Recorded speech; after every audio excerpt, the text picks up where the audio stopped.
Today's video is powered by SeatGeek. Get $20 off any ticket sold using promo code AITRIGHT on the SeatGeek app or website.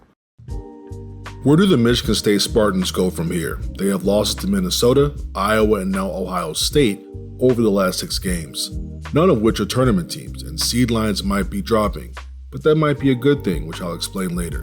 But the overall vibes is a program that's definitely not in the gutter, but at the same time, it's gone stagnant since the pandemic, which ended the season of the last Michigan State team that I felt truly embodied the championship or bust mentality. And ever since Cassius and Xavier Tillman left, Michigan State hasn't really been the top program in the league anymore. They haven't been better than Illinois, definitely not better than Purdue, not sure if they've been better than Wisconsin. Spartans have always been the class of the Big Ten, so this is a new feeling for a lot of fans. I know my guy Big Sad on Twitter is fed up and understands this is not Michigan State, and at no point will or should standards change. They've had NBA bigs like Adrian Payne, Xavier Tillman, Jaren Jackson Jr. come through. Even Matt Costello and Deontay Davis had cups of coffee in the league.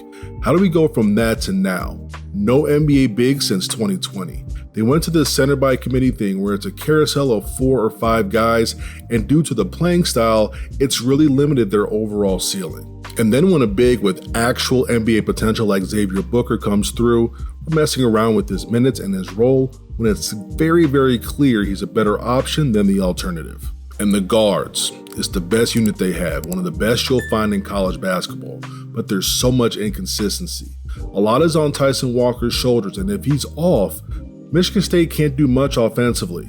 But one of the bright spots has been Malik Hall. He's been playing at an all Big Ten level, but that's just not enough. What's wrong with this squad is guys aren't making that jump to super Spartan. Used to always happen.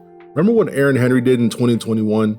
Felt like a Pokemon. He just evolved in the latter part of the season and played like an All-American when the team needed him to be. That has to be Hogard or Akins. Takes so much pressure off of Walker for a more balanced attack. On Bracket Matrix, they're in 106 of 107 submitted brackets. I still don't think they're even on the bubble. Now, you can't go crazy and lose out, but the advanced metrics that the committee values are way too good for them to get snubbed from the tournament.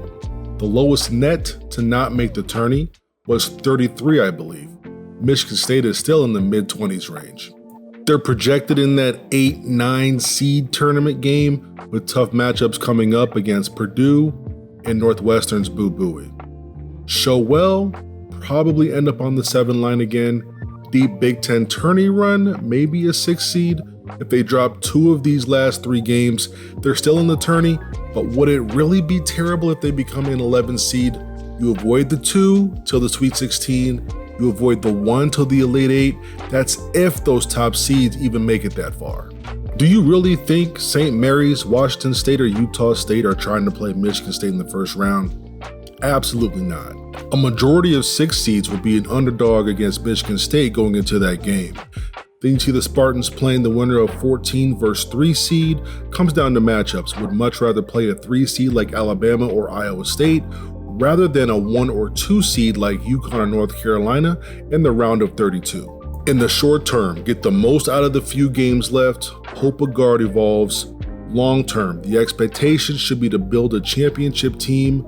There's no excuses, and that comes down to the roster, and that also includes the staff surrounding Tom Izzo to get the culture back to where it used to be.